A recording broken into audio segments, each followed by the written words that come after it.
Hello, everyone. Welcome back to Tank Talk, the podcast that covers all the issues and hot topics facing our reptile keeping community. Today, we are going to be covering the burning question that has been bickered over by many reptile keepers since the beginning of time. Are reptiles sentient, and can they feel emotions? If you've ever been a reptile keeper on the internet, I'm sure you have dealt with this question. If you make any suggestion that your reptile loves you or seeks out your companionship or, understands the world around it, you'll get those comments that say, it's just a reptile. It's, it can't feel anything, it can't feel love, it just associates you with food. And so I'm going to be going over some of my personal experiences with this issue, some of the implications it can have on animal welfare, as well as some studies that attempts to answer the question of whether or not reptiles are sentient. I hope you enjoy. On December 20th, 2024, Emily Roberts, the owner of Snake Discovery, a reptile rescue and zoo in Minnesota, uploaded a video titled, "Rescuing 28 Neglected Reptiles, Our Saddest Rescue Yet." 24 living reptiles were rescued from a extremely horrific hoarding situation in which the reptiles were starved and improperly housed together when they shouldn't be. And this is not uncommon. We hear a lot about this in our community. Lots of people just get tons of reptiles. They don't do any research. They keep them together. They kind of just throw them in a corner and forget about them, use them as like a houseplant. And I believe that a lot of the treatment that comes from this, or a lot of this kind of treatment, comes from the rhetoric that reptiles are not sentient, that they can't feel things like you and me. Which is why I believe that this rhetoric is so harmful. I think that reptiles do feel pain and suffering and perceive the world around them, even if they might do it in a different way than you or I. And something that I think everyone will agree with is how PetSmart sucks. If you look at their leopard gecko starter kit, it includes just a dinky little tank that I believe isn't even large enough for an adult leopard gecko. It has just sand, a half log hide, and some of that stupid pelleted food that doesn't even have any good nutritional value, doesn't provide any stimulation in the way of hunting. It's not live, obviously.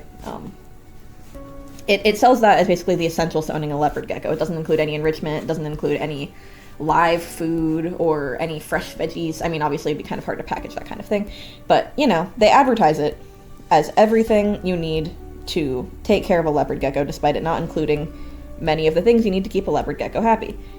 You might wonder, why can PetSmart get away with treating leopard geckos like this, or bearded dragons, or even like fish, but we're not talking about fish today.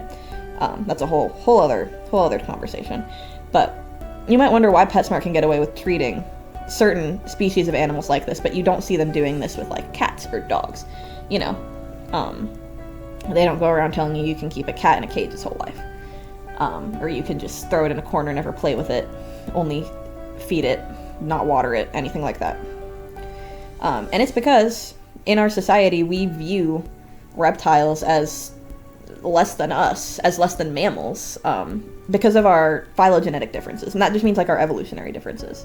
When you look at the stress behaviors of a reptile, you might see things like glass surfing, which is like scratching when an animal is scratching at the glass of its tank because it's too small or the animal's understimulated or bored. Or things like an aquatic reptile, like a turtle, swimming in circles.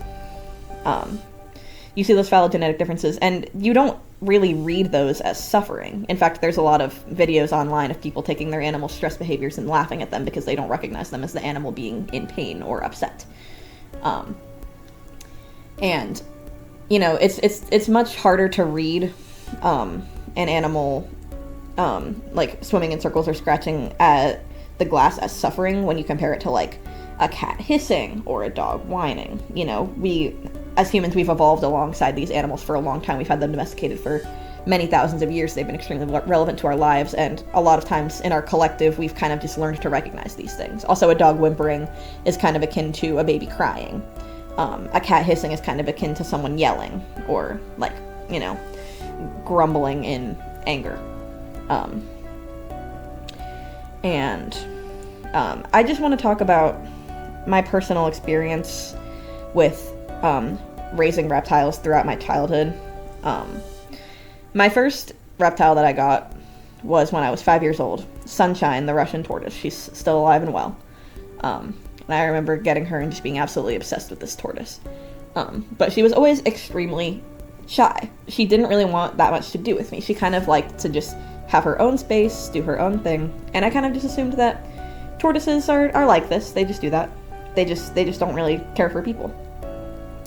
And then my older sister had a tortoise named Surprise, but his personality, I've noticed, differs a lot. He is very brash and angry. He gets mad if I were to have him walking around the yard with the other tortoises. I always keep them at a distance from each other and monitor them closely, but like they would get mad at each other, and he would always be the first one to like run after another tortoise and try and start something with them.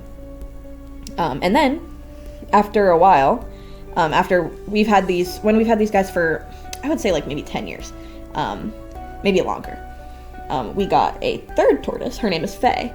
And Faye is the most friendly and personable tortoise you have ever met in your life. If you go and look over her little enclosure, she will come trotting right up to you and beg to be let out and walked around the house. She is super friendly. She is never starting beef with the other tortoises. She is extremely interactive. She will run up to you if you're holding her favorite food. She'll follow you around the house.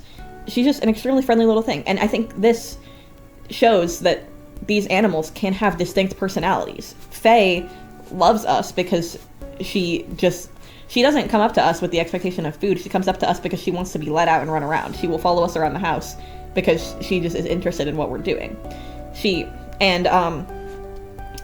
This can circle back to a recent experiment that was done on red-footed tortoises, in which, I can't remember the exact details of the experiment, but it was shown that tortoises who had gone to a location and gotten a food reward would later approach that location with much more speed. They would, if there was an unknown object in that location, they would approach it quickly.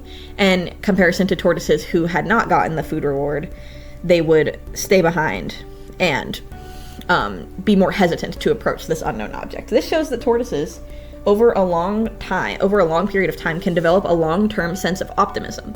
This is different than just a burst of happiness or hunger or anger.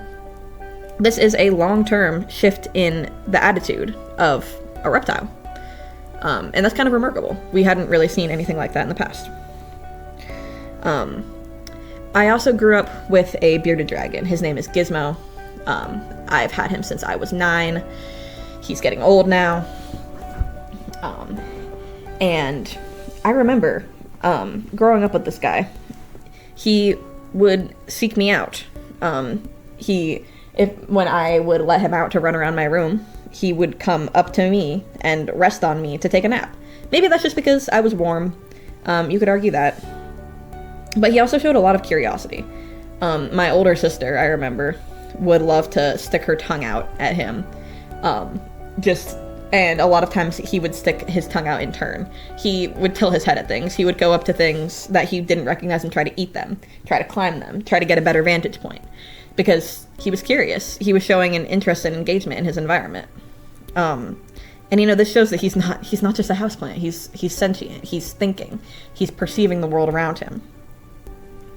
And I've always taken a lot of care to make sure that he has an enriched and interesting life.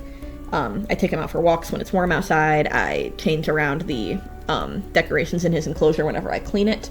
And I don't want him to be bored. And, and segueing from that, there was an experiment done at the Dallas Zoo with 16 monitor lizards that were hatched. So 8 of them were placed in very dull and unenriching environments. They didn't have anything to climb on, anything to play on. They were fed frozen thawed food as opposed to live prey that they could hunt. And there's a whole other discussion to have with live versus frozen thawed. Frozen thawed is much safer to feed a captive animal in most situations. But that's just how this experiment was conducted. The other half of the monitor lizards, the other 8 of them, were in very enriching environments in which they were fed live prey that they could hunt down. They had decorations and other enrichment that they could climb on. And when these animals reached maturity, they did scans on their brains and showed that their forebrains the forebrains of the animals who lived an enriching life were much more developed than those who did not. And the forebrain controls the display of emotions. So this shows that the animals who were not given the opportunity to have an enriching life were literally not able to develop the same capacity to express emotions as the other animals who were given that opportunity. And I think this might contribute to the bias that a lot of people have towards their reptiles not showing any personality, their reptiles not, showing any love or interest in the world around them. And I think that could be because they were raised in an unenriching environment. They were never given the opportunity to develop those things, to develop the capacity to have those experiences. Reptiles do not express their emotions in the same way that humans do most of the time. Everyone knows that. And also, reptiles as a whole are not as relevant to our lives as, say, mammals. Like dogs, we put them to work. Cats, they hunt pests for us. Livestock obviously provide us food and milk is food, you know what I mean. They provide us meat and milk and fiber, clothing. And so, because of this, research into reptiles being able to show emotions or the way they show emotions has been extremely lacking. There is a review of the literature surrounding reptile sentience called Given the Cold Shoulder that I read. And the people who wrote this, I will cite them in the description of this video. Excuse me. The people who wrote this, I will cite them in the description of this video. They found that there were 267 research results addressing addressing anxiety in mammals, and yet using the same keywords, there were only 4 results addressing anxiety in reptiles. Reptiles are also much less likely to be included in animal welfare laws. And when you think about the neglect situation I mentioned at the beginning, if you go through and watch that video, there's a section where Emily Roberts mentions that one of the animals she rescued, or one of the animals from the home she rescued, had died, and it looked like it was melted into the carpet. And you know how long it takes for something to look like it's melted into the carpet? You can only imagine how long that neglect situation was going on before law enforcement finally took action. And they're the ones who enlisted Emily's help in rescuing those animals. You can only imagine how long it took. In general, there's just a bias in our society towards the well-being of mammals over the well-being of reptiles, even though they have been proven scientifically, to be able to perceive the world around them, to feel pain, suffering, curiosity, and yet they are not treated as such, generally.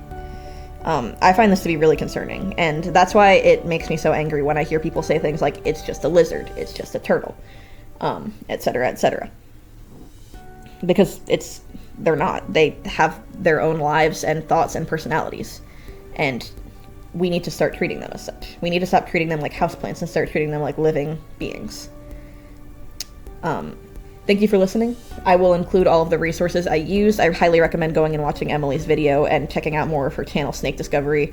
She is an amazing resource when it comes to education on the neglect of reptiles, and the way it's systemically been an issue in the reptile keeping culture. I'll also include all of the journals and the studies I referenced if you want to look into them more yourself. I would highly recommend it. They're all very interesting. And thank you for listening. I'll see you next time. Bye-bye.